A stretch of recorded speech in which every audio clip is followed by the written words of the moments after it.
Hi friends, welcome to my channel. First time ನನ್ನ channel ನೋಡ್ತಾರೆ, subscribe ಮಾಡ್ಕೊಳ್ಳಿ friends.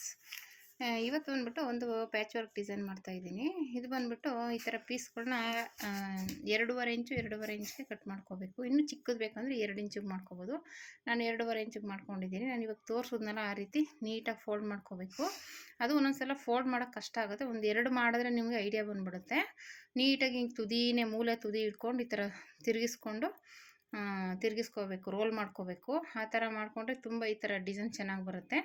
ಇದನ್ನು ಇದೇ ರೀತಿ ಎಲ್ಲನೂ ಮಾಡಿಕೊಂಡು ಸ್ಟಿಚ್ ಮಾಡ್ಕೋತಾ ಇದ್ದೀನಿ ನಾನು. ಸ್ಲೀವ್ಸ್ಗೆ, ನೆಕ್ಕಿಗೆ ಎರಡಕ್ಕೂ ಬೇಕು. ನಾನು ಸ್ಲೀವ್ಸ್ಗೂ ಅದೇ ಡಿಸೈನ್ ಇಕ್ತಾ ಇರೋದ್ರಿಂದ ಆ ಡಿಸೈನ್ಗೆ ಇದೂ ಬೇಕು. ನೀಟಾಗಿ ಎಲ್ಲನೂ ರೆಡಿ ಮಾಡಿ ಇಟ್ಕೊಂಡಾದ್ಮೇಲೆ ನಾವು ನೆಕ್ಕಿಗೆ ಸ್ಟಿಚ್ ಮಾಡುವಾಗ ತುದಿನೆಲ್ಲ ಕಟ್ ಮಾಡ್ಕೋಬೇಕಾಗುತ್ತೆ. ಈಗ ಫಸ್ಟ್ಗೆ ನಾನು ಮಾಮೂಲಿ ಇನ್ನೋಟ್ ಮಾಡ್ಕೋತಾ ಇದ್ದೀನಿ. ನಾನು ಮೇನ್ ಮಾರ್ಕ್ ಮಾಡಿದ್ದೀನಿ, ಅದ್ರ ಮೇಲೆ ಸ್ಟಿಚ್ ಮಾಡ್ಕೋತಾ ಇದ್ದೀನಿ. ಈ ಥರ ಸ್ಟಿಚ್ ಮಾಡೋದ್ರಿಂದ ಆ ಕಡೆ ಈ ಕಡೆ ಸ್ಟಿಚಿಂಗ್ ಆ ಕಡೆ ಈ ಕಡೆ ಆಗೋಲ್ಲ. ಕಟ್ಟಿಂಗ್ ಮಾಡಿದಾಗ ನಮಗೆ ಆ ಕಡೆ ಈ ಕಡೆ ಆಗ್ಬೋದು. ಈ ಥರ ಮಾರ್ಕ್ ಮಾಡ್ಕೊಂಡು ಸ್ಟಿಚಿಂಗ್ ಆದಮೇಲೆ ಕಟ್ ಮಾಡೋದ್ರಿಂದ ನೀಟಾಗಿರುತ್ತೆ ಫಿನಿಶಿಂಗು. ಆ ಕಡೆ ಈ ಕಡೆ ಜಾರ್ಕೊಳ್ಳೋದಿರಲ್ಲ. ಇವಾಗ ಲೈನಿಂಗ್ ಮೇಲೆ ಒಂದು ಪಾಯಿಂಟ್ ಹೊಲಿಗೆ ಹಾಕ್ಕೊಂಡು ಅದನ್ನ ತಿರುಗಿಸ್ಕೊಂಡು ಒಂದು ಸ್ಟಿಚ್ ಹಾಕ್ಕೋಬೇಕು. ಯಾವುದೇ ಬ್ಲೌಸ್ ಆದರೂ ಅಷ್ಟೇ ಇದೇ ರೀತಿ ಮಾಡ್ಕೋಬೇಕು. ನೀಟಾಗಿ ಫಿನಿಶಿಂಗ್ ಬರುತ್ತೆ. ಆ ಕಡೆ ಈ ಕಡೆ ಜರ್ಗೋದಾಗಲಿ ಆ ಥರ ಎಲ್ಲ ಬರೋಲ್ಲ, ನೀಟಾಗಿ ಬರುತ್ತೆ. ಈ ಥರ ಸ್ಟಿಚಿಂಗ್ ಮಾಡ್ಕೊಂಡಾದ್ಮೇಲೆ ಮಾಮೂಲಿ ಸುತ್ತ ಒಂದು ಹೊಲಿಗೆ ಹಾಕ್ಕೋಬೇಕು. ಅದಕ್ಕೆ ಏನಪ್ಪ ಅಂದರೆ ಪಿನ್ ಹಾಕ್ಕೋಬೇಕು. ಗುಂಡು ಪಿನ್ ಹಾಕ್ಕೊಂಡು ಸುತ್ತ ಸ್ಟಿಚಿಂಗ್ ಹಾಕ್ಕೋಬೇಕು. ಸ್ಟಿಚಿಂಗ್ ಹಾಕ್ಕೊಂಡಾದ್ಮೇಲೆ ಅದು ಎಕ್ಸ್ಟ್ರಾ ಬಟ್ಟೆ ಏನು ಬರುತ್ತೆ ಅದನ್ನು ತೆಗಿಬೇಕು. ಯಾವುದೇ ಆದರೂ ಅಷ್ಟೇ ಈ ಥರ ನೋಡಿಕೊಂಡು ಸ್ಟಿಚ್ ಮಾಡಿಕೊಂಡು ಅದನ್ನ ಎಕ್ಸ್ಟ್ರಾ ಬಟ್ಟೆ ತೆಗೆದುಬಿಟ್ಟು ಮಾಮೂಲಿ ಕೆಳಗಡೆ ಎಮ್ಮಿಂಗ್ ಮಾಡೋದಕ್ಕೆ ಸ್ಟಿಚ್ ಮಾಡ್ಕೋಬೇಕು. ಆಮೇಲೆ ಇದಕ್ಕೆ ಡಿಸೈನ್ಗೆ ನಾನು ಆಲ್ರೆಡಿ ಸ್ಟಿಚ್ ಮಾಡಿ ಇಟ್ಕೊಂಡಿದ್ದೀನಲ್ಲ, ನೋಡ್ಕೋತಾ ಇದ್ದೀನಿ ಕರೆಕ್ಟಾಗಿದೆಯಾ, ಇನ್ನೂ ಜಾಸ್ತಿ ಬೇಕಾ ಅಂತ. ಅದೇನು ಮಾಡಿದೆ, ಒಟ್ಟಿಗೆ ಹಾಕೋಕ್ಕಾಗಲ್ಲ. ಈ ಡಿಸೈನ್ ಬೇರೆ ಕೊಡಬೇಕಲ್ಲ ಪಟ್ಟಿ. ಡಬಲ್ ಡಿಸೈನ್ ಬರುತ್ತೆ, ಡಬಲ್ ಲೇಯರ್ ಬರುತ್ತೆ. ಮೇಲ್ಗಡೆ ಆ ಡಿಸೈನ್ ಕೊಟ್ಟರೆ ಕೆಳಗಡೆ ಮೂಲೆ ಥರ ಫೋಲ್ಡ್ ಮಾಡ್ಕೋಬೇಕು. ಮೂಲೆ ಡಿಸೈನ್ ಆಲ್ರೆಡಿ ನಾನು ಹಳೆ ವಿಡಿಯೋದಲ್ಲೆಲ್ಲ ಹಾಕಿದ್ದೀನಿ. ಆ ಥರ ಡಿಸೈನ್ ಇದು. ಮೂಲೆ ಥರ 4 ಭಾಗ ಮಾಡಿ ಅದನ್ನು ಮೂಲೆ ಥರ ಮಾಡಿಕೊಂಡು ಸಮೋಸ ಥರ ಸ್ಟಿಚ್ ಮಾಡ್ಕೋಬೇಕು. ಇದೆಲ್ಲನೂ ಇದನ್ನು ಹಾಗೇನೆ ರೆಡಿ ಮಾಡ್ಕೊಂಡ್ಬಿಟ್ಟು ಫಸ್ಟ್ಗೆ ನಾವು ಅದು ಸೀರೆ ಪೀಸು ಫಸ್ಟು ತೋರಿಸಿದ್ದು ಗ್ರೀನ್ ಕಲರ್ ಬಂದ್ಬಿಟ್ಟು ಅದು ಸೀರೆ ಪೀಸಲ್ಲಿ ರೆಡಿ ಮಾಡ್ಕೊಂಡಿರೋದು. ಇದು ಬ್ಲೌಸ್ ಪೀಸಲ್ಲೇ ರೆಡಿ ಮಾಡಿರೋದು. ಇದು ಡಬಲ್ ಕಲರಲ್ಲಿ ಬರೋದಕ್ಕೋಸ್ಕರ ಫಸ್ಟ್ ಆ ಕಲರ್ ಕೊಟ್ಬಿಟ್ಟು ಇದು ಕೊಟ್ಟರೆ ನಮಗೆ ಡಿಸೈನ್ ಕಾಣಿಸುತ್ತೆ. ಈ ಪೀಸ್ ಕೊಟ್ಬಿಟ್ಟು ಅದು ಕಾಣಿಸಿದ್ರೆ ಡಿಸೈನ್ ಕಾಣಿಸಲ್ಲ ಅಂದ್ಬಿಟ್ಟು ಫಸ್ಟು ನಾವು ಸೀರೆ ಪೀಸ್ ಕೊಟ್ಬಿಟ್ಟು ಇದು ಬ್ಲೌಸ್ ಪೀಸಲ್ಲಿ ಇದು ತ್ರಿಭುಜ ಆಕಾರದಲ್ಲಿ ಫೋಲ್ಡ್ ಮಾಡ್ತಾ ಇದ್ದೀವಲ್ಲ, ಈ ಪೀಸನ್ನು ಕೊಟ್ಕೊಂಡು ಸ್ಟೆಪ್ ಬೈ ಸ್ಟೆಪ್ ಸ್ಟಿಚ್ ಮಾಡುವಂಥದ್ದು. ತುಂಬ ಚೆನ್ನಾಗಿ ಕಾಣಿಸುತ್ತೆ. ಡಬಲ್ ಲೇಯರ್ ಬರುತ್ತೆ. ಸ್ವಲ್ಪ ಕೆಲಸ ಹಿಡಿಯುತ್ತೆ ಇದು. ಯಾಕೆಂದರೆ ಈ ಥರ ಪೀಸ್ಗಳು ರೆಡಿ ಮಾಡ್ಕೋಬೇಕು, ಫೋಲ್ಡ್ ಮಾಡ್ಕೋಬೇಕು, ಸ್ಟಿಚ್ ಮಾಡ್ಕೋಬೇಕು. ಆಮೇಲೆ ಅದಕ್ಕೆ ಕರೆಕ್ಟಾಗಿ ಕೂರಿಸ್ಕೊಂಡು ಸ್ಟಿಚ್ ಮಾಡಬೇಕು. ಸ್ವಲ್ಪ ಕೆಲಸನೇ ಹಿಡಿಯುತ್ತೆ.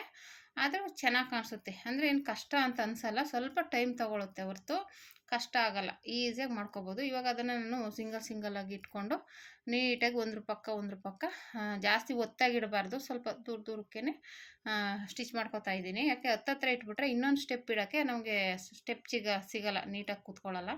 ಅದಕ್ಕೋಸ್ಕರ ಅದನ್ನು ನೀಟಾಗಿ ಸ್ಟಿಚ್ ಮಾಡ್ಕೋಬೇಕು. ಒಂದೊಂಚೂರು ಗ್ಯಾಪು ಕೊಟ್ಟು ಅದು ಮೂಲೆ ಥರ ಸ್ಟಿಚ್ ಮಾಡಿದ್ದೀವಲ್ಲ, ಅದನ್ನು ಮಧ್ಯೆ ಇಟ್ಟಾಗ ನೀಟಾಗಿ ಕೂತ್ಕೋಬೇಕು. ಅದನ್ನ ನೋಡಿಕೊಂಡು ಸ್ಟಿಚ್ ಮಾಡ್ಕೋಬೇಕು ನಾವು.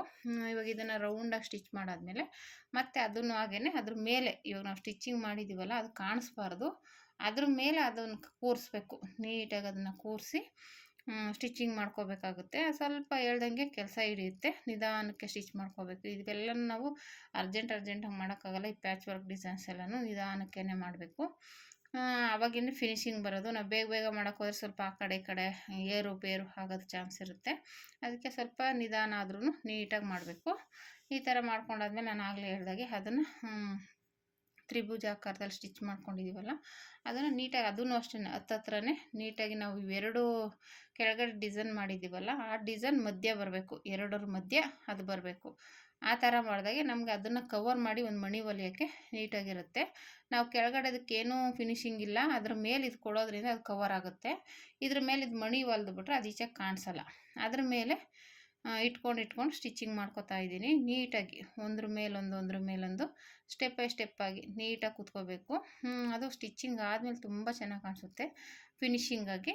ಏನಿಲ್ಲ, ಅದ್ರ ಮೇಲೆ ಕರೆಕ್ಟಾಗಿ ಎರಡನ್ನೆಲ್ಲ 2 ಹೂವು ಮಧ್ಯೆ ಇದು ಬರಬೇಕು. ನಾವು ಮೇಲ್ಗಡೆ ಸ್ಟಿಚಿಂಗ್ ಮಾಡಿದ್ದೀವಲ್ಲ ಅವೆರಡರ ಮಧ್ಯೆ ಇದು ಮೂಲೆ ಬಂದು ಕೂತ್ಕೊಳ್ಳೋ ಥರ ನೀಟಾಗಿ ಇಟ್ಕೊಂಡು ಸ್ಟಿಚಿಂಗ್ ಮಾಡ್ಕೋಬೇಕು. ಅವಾಗ ಅದ್ರ ಮೇಲೆ ಸ್ಟೆಪ್ ಬೈ ಸ್ಟೆಪ್ಪೇ ಬರುತ್ತೆ. ಅದೇನೆ ನಾವೇನು ಇದು ಮಾಡೋಷ್ಟೇ ಇಲ್ಲ. ಕರೆಕ್ಟಾಗಿ ಅದ್ರ ಮೇಲೆ ಇಟ್ಕೋತಾ ಸ್ಟಿಚ್ ಮಾಡ್ಕೋತಾ ಬಂದರೆ ಅದ್ರ ಮೆಟ್ಲು ಥರ ನೀಟಾಗಿ ಸ್ಟೆಪ್ ಬೈ ಸ್ಟೆಪ್ಪಾಗಿ ನೀಟಾಗಿ ಬರುತ್ತೆ.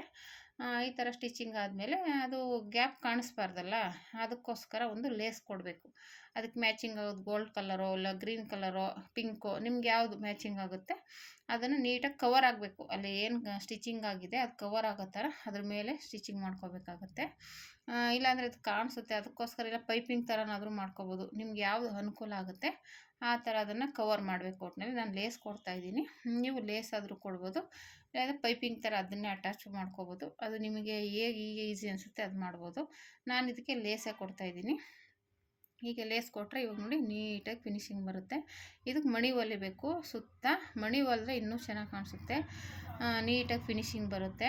ಮಣಿ ಎಲ್ಲ ಹೊಲ್ದಾದ್ಮೇಲೆ ಡಬಲ್ ಕಲರಲ್ಲಿರೋದ್ರಿಂದ ತುಂಬ ಚೆನ್ನಾಗಿ ಕಾಣಿಸುತ್ತೆ. ಟ್ರೈ ಮಾಡಿ, ಹೇಗೆ ಬಂತು ಅಂತ ಕಮೆಂಟ್ ಮಾಡಿ ಫ್ರೆಂಡ್ಸ್. ಸೀರೆ ಪೀಸಲ್ಲಿ ಕಟ್ ಮಾಡ್ಕೊಂಡು ಮಾಡಿರುವಂಥದ್ದು ಇದು. ಸೀರೆ ಬ್ಲೌಸ್ ಪೀಸು ಎಕ್ಸ್ಟ್ರಾ ಪೀಸ್ ತಂದು ಮಾಡಿರುವಂಥದ್ದು. ಸೀರೆ ಪೀಸು ಬ್ಲೌಸ್ ಚೆನ್ನಾಗಿಲ್ಲ ಅಂದ್ಬಿಟ್ಟು ನೋಡಿ ಈ ರೀತಿ ಡಿಸೈನ್ ಬಂದಿದೆ. ಹೇಗೆ ಬಂದಿದೆ ಅಂತ ಕಮೆಂಟ್ ಮಾಡಿ. Thank you for watching friends.